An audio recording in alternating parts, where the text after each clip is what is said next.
কাকের কণ্ঠে সেই কর্কশ ডাক নেই, সে মানুষের গলা নকল করে অবিকল সেই ভাষাতেই কথা বলছে।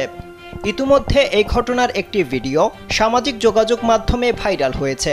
স্থানীয় সংবাদ মাধ্যমের প্রতিবেদন অনুযায়ী মানুষের মতো গলা নকল করে কাকের কথা বলার ঘটনা ঘটেছে ভারতের মহারাষ্ট্রের পালঘর জেলার একটি প্রত্যন্ত গ্রামে। সেই গ্রামে বাবা মায়ের সঙ্গে থাকেন তনুজা মুখানে নামে এক তরুণী। 3 বছর আগে একটি ছোট্ট কাককে উদ্ধার করে বাড়িতে এনেছিলেন তিনি। তখন তনুজা দ্বাদশ শ্রেণীতে পড়াশোনা করতেন।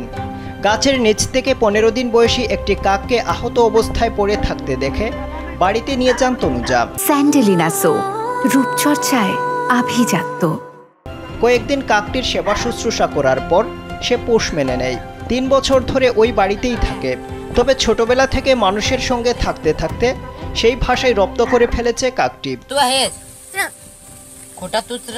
এখন কাকা ডাকের বদলে তার গলায় শোনা যায় মানুষের মতো কথা। ভিডিও দেখে অবাক হয়েছেন অনেকেই। এমন ঘটনা ঘটতে পারে তা বিশ্বাস করতে পারছেন না নেটিজেনরা। ইসলাম ধর্মের অনুসারীরা ডোমসডে বা কেয়ামতে বিশ্বাস করেন।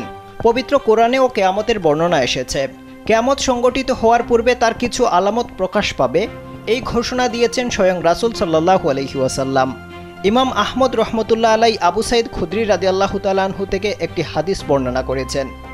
রাসূল সাল্লাল্লাহু আলাইহি ওয়াসাল্লাম বলেন, ওই আল্লাহর শপথ যার হাতে আমার প্রাণ, ততক্ষণ পর্যন্ত কেয়ামত সংগঠিত হবে না যতক্ষণ না হিংস্র প্রাণী মানুষের সাথে কথা বলবে, মানুষ তার হাতের লাঠির সাথে কথা বলবে, পায়ের জুতার সাথে কথা বলবে, এমনকি ঘরের স্ত্রী তার স্বামীর অনুপস্থিতিতে কী করেছে শরীরের অঙ্গ প্রত্যঙ্গ তাকে বলে দেবে।